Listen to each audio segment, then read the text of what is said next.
Et la semaine dernière, si vous étiez fidèle devant votre petit écran, vous avez pu assister à notre entretien que nous avons eu avec Monsieur Apotello et Monsieur Rocha. Et ce soir, eh bien, nous aurons l'occasion de pouvoir nous entretenir avec Monsieur Cerutti, conseiller administratif de notre commune. Monsieur Cerutti, bonsoir. Bonsoir, Monsieur Patine.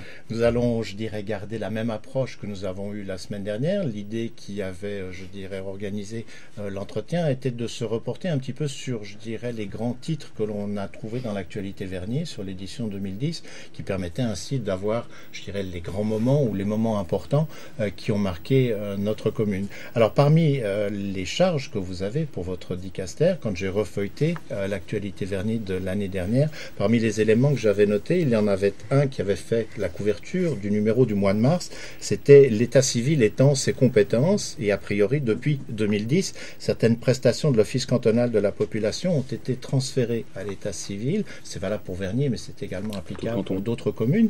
Et comme cela fait partie de votre dicaster, il était intéressant de voir un petit peu l'impact que ça avait eu auprès du service et ce que ça représente entre la charge pour le côté communal et la population et les demandes qu'elles ont éventuellement à devoir présenter auprès des services communaux. En préambule, j'aimerais tout d'abord souhaiter bonne année, parce qu'il est encore la loi de le faire jusqu'au 31 janvier. Donc je voulais souhaiter tout d'abord bonne année à toute l'équipe et vous présenter mes voeux, mais aussi aux habitantes et habitants de Vernier. Pour répondre un peu à votre question concernant l'état civil, ça n'a pas changé grand-chose finalement, parce que l'Office cantonal de la population garde encore ses attributions, notamment pour tout ce qui est des résidents étrangers. Donc les communes ont la compétence de délivrer des passeports ou des cartes d'identité pour les citoyens suisses. Donc on ne fait pas, dans le cadre de l'état civil, on ne fait pas de papier, des renouvellements de permis C, permis B et autres. Donc le travail est tout à fait gérable, et on a, comme je vous dis, ça n'a pas chamboulé grand-chose dans le déroulement de l'état civil vergnolan. Il faut quand même savoir qu'aujourd'hui, une loi fédérale demande à ce que les offices d'état civil se regroupent.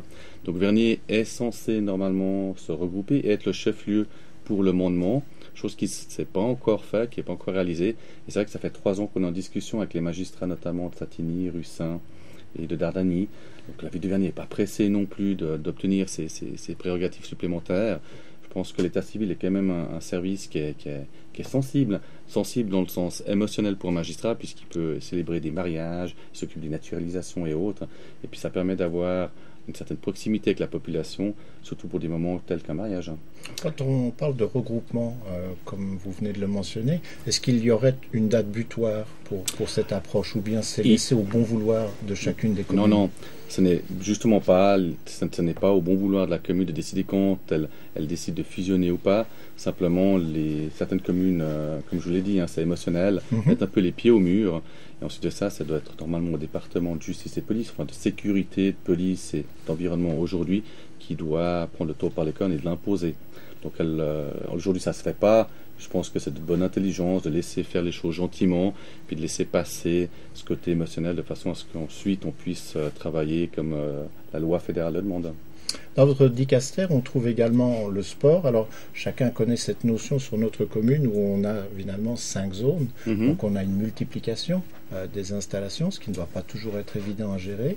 Puis, on a vu aussi, notamment par le biais de l'actualité Vernier, que je reprendrai un petit peu comme fil conducteur, le fait que notre commune s'est intéressée à soutenir les sportifs d'élite de la commune de Vernier. Donc, aujourd'hui, quand on parle sport, comment un petit peu les choses se présentent sur l'éventail des différentes activités qu'on peut avoir à Vernier? Bon, il faut savoir un peu que le gros souci qu'on a à Vernier, c'est que toutes les activités sportives ont été un peu délaissées durant ces dernières années, où on a préféré cibler notre énergie et nos moyens dans d'autres secteurs. C'est vrai qu'à mon arrivée au sein du conseil administratif, j'ai eu une volonté extrêmement ferme de vouloir revaloriser le sport, revaloriser les activités et leur donner plus de moyens. Comment ça fonctionne en gros? C'est que bien naturellement, on a différents clubs qui sont gérés par des associations à but non lucratif. Si je vous parle du football, parce que c'est l'exemple le plus facile et puis c'est le sport le plus pratiqué, vous voyez qu'aujourd'hui nous avons 4 clubs de football différents. Donc, le FC Vernier, le FC Avanchet, le FC Aïr-le-Lignon et le FC City. Donc l'idée c'est de se dire que c'est des sports populaires, mais des sports, pour qu'on puisse revaloriser un sport, il faut aussi qu'on puisse mettre en avant et montrer à la population qu'il y a des gens qui sortent du lot. notamment par le biais du mondial ou de l'Eurofoot, puisqu'on a organisé l'Euro ici en Suisse en collaboration avec l'Autriche. Donc c'est de mettre aussi en avant les sportifs d'élite pour donner un exemple à ces jeunes, de dire, voyez, si vous faites du football, vous pouvez aussi arriver à cette échelle-là en vous appliquant, en respectant des règles. Et je pense que le sport donne une base pour la suite de votre vie, une base extrêmement saine, notamment d'exigence, de fermeté, de réussite, de but, de social, tout simplement, parce que quand vous jouez dans un sport d'équipe, vous devez pouvoir vous entendre avec vos autres camarades, vous devez aussi respecter vos autres camarades. Donc c'est vrai qu'on a tendance à vouloir un peu dire que le sport c'est un peu comme un jeu, que c'est là pour se distraire, mais je crois que d'un côté éducatif et pédagogique, le sport est extrêmement porteur pour le bien-être de nos jeunes. Et je pense qu'un jeune qui fait du sport aujourd'hui, à partir d'un bas âge, a une évolution qui est certainement plus, je dirais, il a une garantie d'évolution beaucoup plus saine qu'une personne qui ne fait pas du tout sport et qui ne fait rien. Ça, c'est une appréciation personnelle, mais je suis convaincu que le sport est un vecteur pédagogique extrêmement important, pédagogique et social pour l'avenir. D'ailleurs, vous regardez souvent tous les grands sportifs qui ne sont pas de familles riches, je ne parle pas de gens qui font des sportifs dits d'élite, ou style le polo, où ils font un cheval, ils font un certain moyen, ou la Formule 1. Mais quand vous prenez tous les sportifs d'élite, qu'ils ont réussi dans le sport populaire, vous regardez souvent en parallèle, ils ont un cursus professionnel ou éducatif qui est extrêmement haut par rapport à la moyenne. C'est pour ça que pour moi, c'est important qu'on donne des moyens au sport, qu'on donne des moyens au club de pouvoir faire et d'accomplir ces tâches. Et qu'est-ce qu'on a fait, la ville de Vannes, notamment pour garder un contrôle, pas un contrôle policier, mais un contrôle d'aide pour aider. On a engagé un médiateur sportif. Donc c'est un médiateur coordinateur sportif qui est à l'écoute des sports, des clubs, et qui revient vers moi par le biais de mon service des sports, nous faire part des doléances, des problèmes, des soucis, de façon à ce qu'on puisse travailler en direct avec eux, alors qu'avant ça ne se passait pas comme ça, c'était souvent entre eux, ils géraient leurs choses, ils essayaient de trouver une solution à un problème, alors que l'administration est là pour leur donner un coup de main. Et ça rentre tout à fait dans cette thématique qu'on a développée ici quand on a été créé en 2007, donc je vous parle de mon parti politique, où on a toujours dit, d'ailleurs on a développé cette politique de proximité, cette démocratie participative, pour que la population, pas que la population lambda, mais également les clubs sportifs, ou culturels, ou sociaux, puissent non pas seulement être écoutés, mais être entendus par l'administration, et qu'il y ait un suivi, puisqu'on fait le relais ensuite auprès de la mairie, pour que leurs demandes soient entendues, ou du moins soient prises en considération, chose qui ne se faisait pas avant. Donc c'est tout un travail qu'on fait aujourd'hui. Ce travail, il ne se fait pas comme ça, avec une baguette magique. Ça demande du temps, il faut aller voir les clubs, il faut les rencontrer. C'est aussi quelque chose qui était exceptionnel. Moi, je me rappellerai toujours, je suis venu une fois aux Avanchais, parce qu'il y avait le championnat suisse d'escrime, de sabre. Ouais. On a à Vernier, notamment le club d'escrime de Châtelaine, qui sont champions suisses depuis des années, qui sont champions européens. Ils ont des champions européens, des gens qui font les championnats du monde. Jamais personne n'en a parlé. Et ça m'a fait sourire parce que, naturellement, comme je m'intéresse, je suis un passionné de sport, donc je m'intéresse de ce qui se passe auprès de mes clubs. Donc je suis allé les voir. Et puis c'est vrai que pour eux, c'était quelque chose de très émotionnel. Et pour moi et pour eux, parce que c'était la première fois qu'il y avait un magistrat se déplacer pour leur faire un discours, leur souhaiter la bienvenue et leur remettre, puis de participer à la remise des prix, etc. Donc ça aussi, c'est un travail qu'on fait. C'est aussi le rôle du magistrat en charge des sports. C'est pas seulement donner des subventions, de les engueuler ou de les enguirlander s'ils ne font pas les choses correctement dans nos infrastructures sportives. C'est aussi d'être là, leur écoute, lorsqu'ils ont des besoins. Alors quand vous parliez de la connaissance du type ou des genres de sport qui sont pratiqués sur notre commune, depuis quelques années, nous avons la journée Sport pour tous, qui était tous les 2 ans au départ, et qui maintenant se tient chaque année. C'est donc là, je dirais, la vitrine qui permet de présenter à la population ce que cela représente. Donc qu'est-ce que vous avez comme retour depuis que cette journée est proposée ? Le retour, il est extrêmement positif, parce que qu'est-ce qu'on a décidé de faire avec le service des sports, notamment sous mon impulsion, c'est de se dire qu'aujourd'hui, nous devons mettre à disposition de nos clubs sportifs une vitrine pour se présenter. À l'époque, ça se faisait tous les 2 ans, c'était sur une journée, et ça marchait comme ça marchait. Ce qu'on a voulu faire, c'est qu'on s'est dit, amenons d'autres acteurs qui n'ont rien à voir avec le sport, mettons-les ensemble pour attirer foule, de façon à ce qu'il y ait de plus en plus de personnes qui viennent. Donc on a amené de la musique, on a amené des stands divers, on a demandé à des associations ou à des entreprises privées de participer, notamment on avait organisé la première année les 80 mètres, les championnats suisses de 80 mètres pour les enfants, en collaboration avec la Migros. On a amené la police pour faire une présentation de qu'est-ce que c'est la police de proximité. Donc les policiers sont venus avec des rollers, avec des VTT. On a amené aussi une entreprise qui fait des vélos un peu disjonctés, des vélos un peu... quand vous les regardez, vous déformez, vous vous dites mais comment on peut rouler avec ces vélos? Il y a des démonstrations. Donc on a amené des activités annexes au sport, toujours liées quand même, de manière directe, quand vous venez avec les roller skates ou bien que vous faites un parcours de 3 mètres, de façon à ce qu'on ait une vraie animation, et on l'a fait pendant le week-end. Pourquoi le week-end? Parce que c'est important que les gens aient le temps de venir. On sait très bien qu'un samedi fin juin, s'il fait beau, les gens ne vont pas forcément à la piscine, ils ne vont pas forcément vouloir découvrir des sports. Tandis que c'est tout un week-end, on a plus l'envie, le côté familial, le côté festif, il faut qu'il y ait il faut qu'il y ait autre chose, et puis il faut qu'on puisse divertir les enfants et les parents. Donc toujours en collaboration avec le sport, parce que c'est comme pour eux qu'on fait ça, et c'est à eux de me dire oui ça fonctionne ou ça ne fonctionne pas. Donc la première fois on a fait ça sur un week-end, tous les sports devaient être présents. Ensuite on fait un bilan, les clubs m'ont dit écoutez c'est bien, mais ça serait plus reposant pour nous parce que bien sûr c'est tous des bénévoles qui viennent, donc il faut trouver les bénévoles, il faut trouver les membres qui sont d'accord sacrifier leur week-end pour venir présenter le culturisme, la boxe, le karaté et autres. Donc on a dit ok on va faire dans la même dynamique, mais on va faire ça sur un week-end avec des spots. Donc le samedi, ça sera le football qui sera à cet endroit-là, le dimanche, ça sera le basket, etc. Et puis on va essayer de partager un peu nos structures. Qu'est-ce que ça apporte le sport pour tous, indépendamment que les clubs se présentent? Ça nous a amené des nouvelles activités. On a aujourd'hui un club de cricket. C'est exceptionnel qu'à Vernier, une commune comme la nôtre, on a un club de cricket. C'est quand même un sport qui est très embourgeoisé, qui est très snob. On a un club de cricket à Vernier où les gens de nos quartiers peuvent le pratiquer, peuvent adhérer. Je trouve ça génial. Donc ils sont venus parce qu'ils ont vu qu'on avait un sport pour tous, ils se sont intéressés. On a aussi une danse synchronisée qui est venue aussi. Donc maintenant on a la danse synchronisée, donc la danse aquatique synchronisée qu'on a à Vernier, on n'avait pas avant. On a un club de volleyball qui est venu se créer maintenant. On a un club de handball qui s'est créé maintenant. Et ça c'est grâce justement à l'énergie et au dynamisme que le service des sports et moi-même on met en avant et on met pour que la population découvre d'autres activités. Donc voilà un peu le vecteur du sport pour tous. Pourquoi c'est important? C'est que non seulement on découvre des sports existants, mais ça amène d'autres activités et d'autres propositions et d'autres prestations qu'on offre à la population finalement.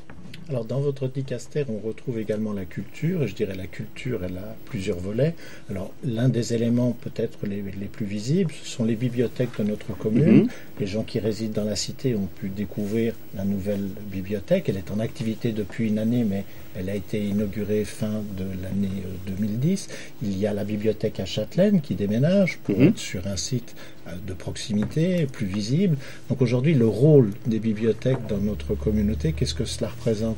Souvent on a cette rhétorique qui vient en disant on lit de moins en moins, ou il y a un désintérêt pour la lecture. Ce qui est vrai malheureusement, on peut dire ce qu'on veut, c'est vrai qu'il y a un désintérêt à la lecture, notamment parce que les gens sont derrière l'Internet, l'informatique, a pris le devant et a pris le dessus des bibliothèques. C'est quelque chose que je regrette, et c'est pour ça que politiquement, on est en train d'amener la bibliothèque aux habitants. Notre rôle aujourd'hui, c'est de dire, et ma volonté, c'est de dire, on ne doit pas demander aux gens d'aller à la bibliothèque, on va faire en sorte que les bibliothèques viennent aux gens. Alors c'est vrai qu'on a aujourd'hui, grâce notamment à l'impulsion des citoyennes et citoyens des Avanchais, je rappelle qu'il y a une pétition qui a été lancée pour relancer le centre commercial des Avanchais, qui était une réussite, toujours dans cet état d'esprit, travailler ensemble, unis dans l'action pour créer des changements. Donc les habitants des Avanchais se sont mobilisés pour avoir un centre commercial. L'administration a profité de la rénovation de ce centre pour faire une toute nouvelle bibliothèque, beaucoup plus aérée, un peu plus grande, plus accessible. Donc plus moderne aussi, une bibliothèque notamment. On va faire la même chose avec Châtelaine, donc une bibliothèque qui va venir en front de route. Pourquoi en front de route? Parce que là où elle est, la bibliothèque de Châtelaine, c'est catastrophique. Elle est au fond d'une cour, les gens ne la voient pas, et puis le but d'une bibliothèque, c'est qu'elle soit visible, que les gens puissent la voir et visuellement et l'observer. Qu'est-ce qu'on veut amener avec le service de la culture de la bibliothèque? C'est qu'on veut que les bibliothèques maintenant aillent à l'encontre des gens. Donc on va créer des actions aujourd'hui, et c'est de ma volonté, c'est de se dire que lorsqu'on a des promotions, par exemple, ou la fête du 1er août, ou d'autres événements, sport pour tous, les bibliothèques devront se déplacer. On aura des bibliothèques mobiles. Donc les gens pourront découvrir la bibliothèque, ils pourront emprunter un bouquin pour une journée, de façon à ce qu'on redonne goût à la lecture, qu'on redonne le goût à la lecture à la population. Rappelez-vous que cet été, qu'est-ce qu'on a fait? C'est qu'on a créé une bibliothèque, la piscine de l'Union. où les gens peuvent venir emprunter un bouquin, peuvent venir emprunter un magazine, et ça a simplement cartonné. Les gens ont eu du plaisir à lire, ils ont eu du plaisir à avoir ce service-là, et je pense que c'est un des rôles qu'on veut faire. On est en discussion avec mon responsable de la culture, qui s'appelle Nicolas Settler. On veut créer un vélo-bibliothèque, un vélo-mobile-bibliothèque, où la personne circulerait dans un quartier à des jours bien définis, de façon à pouvoir aller au contact de la population, pour dire à la population, allez dans des bibliothèques. Si vous ne pouvez pas venir dans une bibliothèque, on vient vers vous, parce que la lecture, c'est quelque chose d'exceptionnel pour l'enrichissement tout simplement individuel, c'est énorme. Et puis on a aussi un projet, c'est de créer enfin une bibliothèque au Lignon. Je rappelle que les Lignon, c'est une cité de 10 000 habitants, ils n'ont pas de bibliothèque. Donc là, on est aussi en phase d'étudier la possibilité de créer une bibliothèque au Lignon. Je pense qu'il en a grandement besoin, parce qu'aujourd'hui, à titre personnel, je pense que c'est un vide. Et quand on parle culture, c'est aussi le théâtre, oui. C'est aussi la musique, les expositions. On a vu vers la fin de l'année 2010, quand je dis réutilisation, c'est peut-être pas le terme le plus approprié, mais enfin c'était assez frappant, la maison Chauvet-Lulin, où l'on a retrouvé Irene qui est venue présenter son concert en acoustique. On a retrouvé différentes pratiques d'art japonais, de la musique espagnole. Donc là, il y a un cadre magnifique, et l'associer avec ce type de manifestation, là aussi, quelles ont été les échos qu'il y a eu par rapport à ces propositions? Une fois de plus, la culture, au même titre que les sports, était un peu oubliée aussi dans la ville de Vernier. Je crois qu'on oublie qu'on est quand même la 5e plus grande ville latine de notre pays. 33 200 habitants, c'est pas rien, c'est devant Neuchâtel, juste derrière Fribourg. Et on est pauvres en culture. On avait des gros événements phares durant l'année, c'était 5 ou 6 événements. Ça commençait par le jazz, il y avait le gospel, il y avait le théâtre, et puis ça s'arrêtait là. Puis entre deux, plus rien. Donc ma volonté au niveau culturel, c'est de se dire on doit offrir des prestations durant toute l'année. Et ma volonté aussi, c'est de se dire qu'à Vernier, on a la chance d'avoir des gens qui ont des dons, des artistes, des gens qui savent chanter, qui savent danser, qui savent bricoler, qui savent faire de la sculpture, qui savent faire de la photo, de la peinture, et on ne les met pas en avant.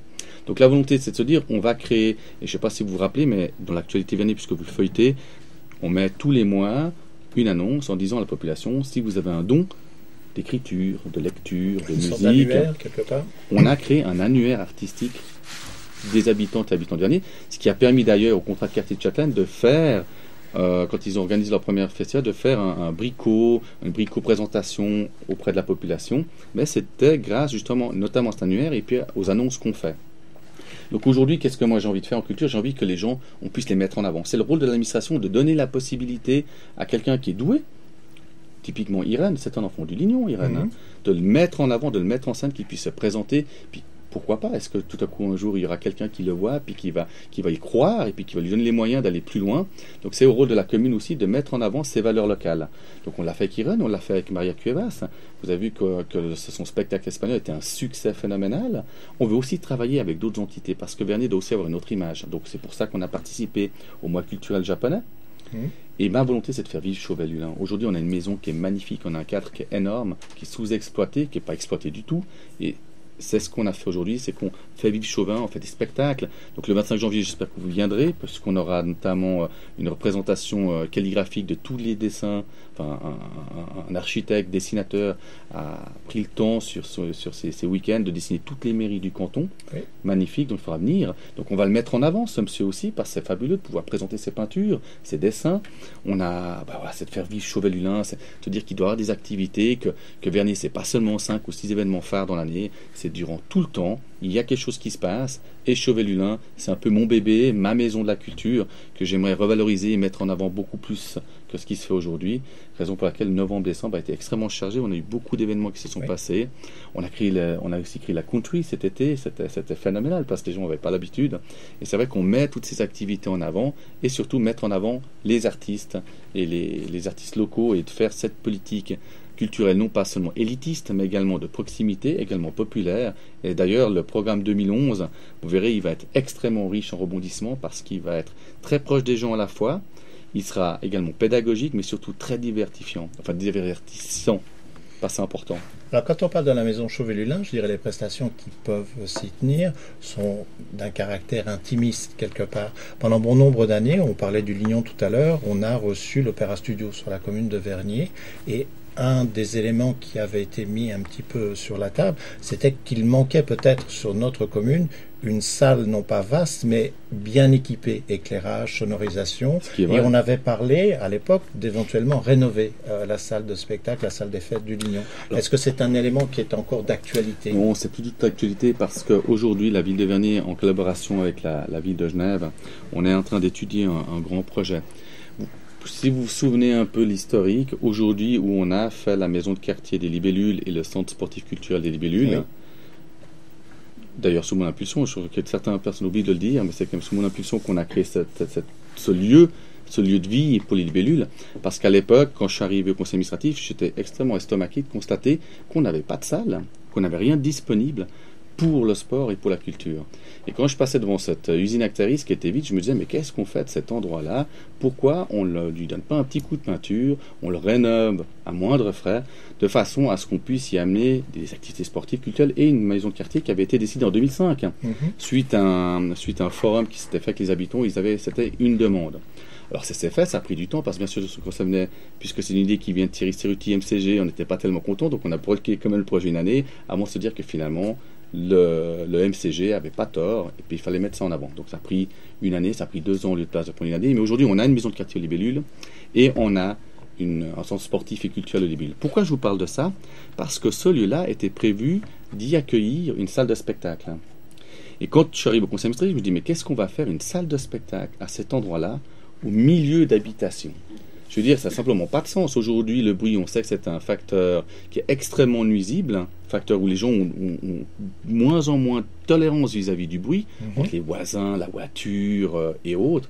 On va quand même pas mettre une salle de spectacle, en sachant ce que ça va engendrer comme trafic humain, comme nuisance nocturne, quand on sortait le soir d'un spectacle, etc.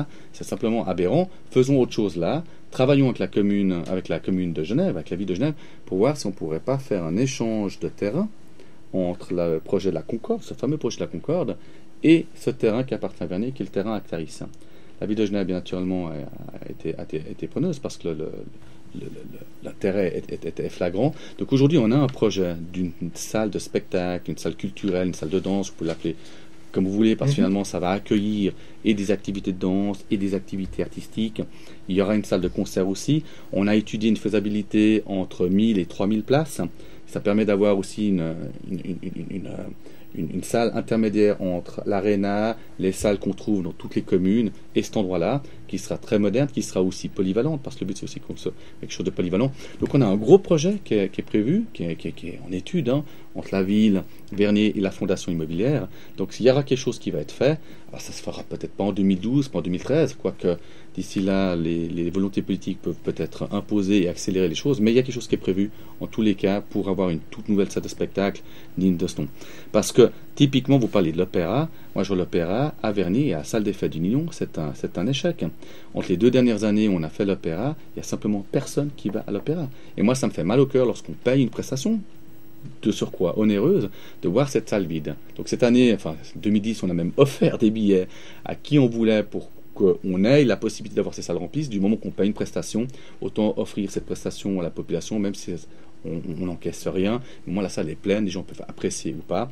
Mais c'est typiquement, on voit pourquoi les gens ne viennent pas à l'opéra. C'est parce qu'on n'a pas la salle pour, on n'a pas la disposition pour, et c'est un problème. Le jazz cartonne, l'opéra pas. D'ailleurs en 2011, il n'y aura pas d'opéra, puisqu'on a décidé de le troquer par un ballet mexicain, donc un groupe de Mexico qui viendra faire une présentation extrêmement folklorique, colorée, qu'on aura en février. Donc on a troqué l'opéra pour chercher autre chose, et notamment pour pouvoir présenter des activités culturelles hors de nos frontières également. La semaine dernière, j'évoquais avec M. Apotelos et M. Rochat l'arrivée de nouvelles enseignes sur notre commune et également des entreprises de renom. Ce qui veut dire qu'il y a maintenant, on l'espère tous, quelque chose qui entre l'image qui pouvait être éventuellement associée à notre commune et la présence de grandes entreprises, quelque chose qui a tendance à se restreindre et c'est certainement bon signe. Qu'est-ce que cela apporte à notre commune sur l'exercice 2010 et pour l'avenir ? Mais que du bonheur. Une fois de plus, je suis un peu dans l'excès finalement, mais en 2008, quand je suis arrivé au conseil administratif, on m'a attribué les finances à la promotion économique. je constate en ouvrant le livre de la promotion économique qu'elle est sur papier et qu'on ne l'a jamais utilisée. Donc ça fait 30 ans qu'on a un service qui s'appelle la promotion économique qui n'a jamais été exploité. Qu'est-ce qu'on a fait? Et notamment, qu'est-ce que j'ai fait? Je me suis dit, mais c'est quand même important que l'administration n'est pas simplement là pour prendre de l'argent ou d'être vorace vis-à-vis des entreprises. On est là pour se présenter aux entreprises, on est là pour leur offrir des prestations aussi. C'est des contribuables, finalement. Donc j'ai organisé avec mon service de la promotion économique, on l'a ressorti, donc on a ressorti ce service, on a demandé de travailler, on a convoqué les 100 plus grandes entreprises de la commune et on a présenté l'administration à ces 100 plus grandes entreprises en disant voilà, nous sommes une commune, la ville de Vernier, vous travaillez chez nous, vous êtes sur notre territoire, vous avez des employés, mais voilà ce que nous on peut vous offrir, voilà les prestations, voilà au niveau thématique sportif ce qu'on a pour vous, voilà ce qu'on a en culture, ce qu'on peut vous présenter. D'ailleurs, si vous voulez faire des fêtes de soirée ou des fêtes d'entreprise, vous voulez participer à des spectacles, nous avons des prestations pour vous. Voilà ce qu'on peut vous offrir dans le cadre de la petite enfance. Parce que beaucoup d'entreprises ne savaient pas on n'a peut-être pas les moyens financiers, mais on a la connaissance, on a le savoir. Donc on peut travailler avec vous, travaillons en partenariat, et puis on s'est présenté comme ça. Par la suite, on a gardé ces contacts. Donc aujourd'hui, qu'est-ce que je fais en tant que magistrat en charge de la promotion économique? Je reçois les nouvelles entreprises. Donc je reçois les dirigeants. J'ai reçu les dirigeants d'HSBC, j'ai reçu les dirigeants de Transocéane, j'ai reçu les dirigeants d'IKEA. Donc on reçoit de manière officielle les dirigeants, on partage un repas ou autre, mais on les reçoit, on se présente, et ça permet d'amener des choses beaucoup plus en avant. Ce qui se fait aussi, notamment, c'est la promotion économique. Qu'est-ce que j'ai fait? Aujourd'hui, on a des entités qui travaillent dans la promotion économique, notamment la promotion économique cantonale. On a ensuite la Fédération des entreprises romandes, on a la Chambre de commerce et de l'industrie. C'est des gens c'est eux qui établissent stratégiquement, on va mettre une entreprise là, la Fondation d'été industriel. Je les ai invités, ces gens. Je dis, mais je vais vous rencontrer. Nous, Vernier, on a un potentiel. On n'a plus envie d'être une commune dépôt. On n'a plus envie d'avoir des entreprises à valeur zéro. On veut des entreprises commerciales. On veut des entreprises qui nous amènent de l'emploi, a fortiori de l'argent, pour qu'on puisse financer nos prestations, sport, culturel, social. Donc en voyant ces gens-là, on a pu avoir des discussions constructives, parce qu'il ne faut pas oublier qu'aujourd'hui, la ville de Vernier, sur notre territoire, on est la 8e plus grande commune en termes de surface du canton, mais 40% des activités industrielles et artisanales se trouvent sur Vernier. C'est énorme, c'est énorme. Le ratio emploi-logement devrait être 1-1 pour avoir une équité. On est simplement largement éloigné de cela, puisqu'on a 33 200 habitants, comme je l'ai dit tout à l'heure, et on a 16 500 emplois. Donc aujourd'hui, le but, c'est réellement de faire venir des entreprises à valeur hautement ajoutée, des emplois. On l'a dit, HSBC, L'Oréal, espérons peut-être Coca-Cola, on ne sait jamais, puisqu'ils cherchent un terroir sur notre canton. Et ça se fait en travaillant avec les entités. Donc c'est comme je dis, c'est FTI, c'est des partenaires, et puis il faut bien les traiter. Quand la promotion économique me dit, écoutez, M. Serudi, j'ai besoin d'une salle pour pouvoir faire une présentation de financement des petites PME, est-ce que Vernier participe? Bien sûr qu'on participe. Bien sûr, avec plaisir. On est là, donc on offre Chevelulin, on offre nos services, on paye les prestations, on offre cela. Et pour nous, derrière, on gagne en efficacité, on gagne en renommée. Parce qu'aujourd'hui, on ne parle plus de Vernier comme la commune pétrolière. Voilà, si on en parle encore. On parle de Vernier qui est une commune où on a HSBC, on a L'Oréal, on a Ikea, on a Transocéane. On va avoir une toute nouvelle entreprise américaine qui n'est pas les moindres, qui pèse 8 milliards de chiffre d'affaires annuel, 20 000 employés. Mais c'est une entreprise américaine, nord-américaine, qui est très peu connue en Europe. Ils vont établir leur siège européen à Vernier, à Bordeaux. Donc ça, c'est un travail, parce qu'on a relancé cette promotion économique. Il y a un travail aussi personnel. Vous devez vous engager, vous devez aller en compte des gens, des entreprises, puis vous devez vous présenter. Moi, je persiste à dire que l'administration, elle est au service des gens, et pas le contraire. Pour vous, quels sont les dossiers qui ont été, je dirais, mis en chantier ou qui étaient déjà présents en 2010 et qui pourraient aboutir en 2011? Et aussi en 2011, quels sont, à votre avis, les grands dossiers qui mériteraient de pouvoir être ouverts et d'entrer en matière? Alors clairement, on a un dossier qui a démarré l'année passée, c'est le pavillon de l'enfance ou la crèche de Vernier Village. Ça, c'est un dossier qui est ouvert en 2010 qui va se refermer cette année avec tout ce que ça implique, l'engagement de personnel, etc. On a aussi l'étude et finalement de finaliser l'impact du projet de l'étang, qui est un gros projet, puisqu'on parle de 1000 logements, 4000 emplois, c'est quelque chose d'important aussi. Tout ce qui touche plus directement au Médicaster, clairement la salle omnisport.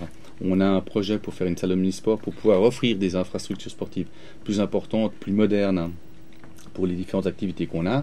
On a aussi un énorme projet qui touche surtout le football et notamment une académie de football du type Macolin sur la région Croteau-Loup en collaboration avec le Servette FC et l'État.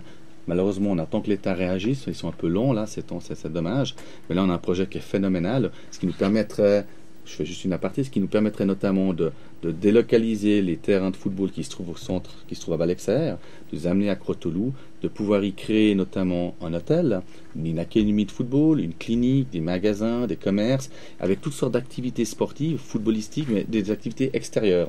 On n'a pas, par exemple, à Genève, vous vous rendez compte qu'on n'a pas de volleyball, de terrain de volleyball de sable. C'est peut-être pas la bonne terminologie, mais on n'a pas de terrain pour pratiquer du volleyball dans du sable à Genève, à l'extérieur. Ça n'existe pas. Donc c'est aussi quelque chose qu'on pourrait créer. Enfin, il y a cette dynamique-là qu'on est en train de travailler. Au niveau culturel, je ne vous cache pas, c'est la bibliothèque du Lignon. Je veux à tout prix qu'on aille de l'avant avec cette bibliothèque du Lignon. C'est important. Le projet de la Concorde avec notre salle des fêtes, ça va se concrétiser. Est-ce que ça va se concrétiser durant la prochaine législature ou pas? Donc ça, c'est des gros projets qui me touchent directement. Promotion économique, c'est de revaloriser ce dicaster, je dirais ce département, de redonner encore plus de moyens, de continuer à travailler comme on travaille.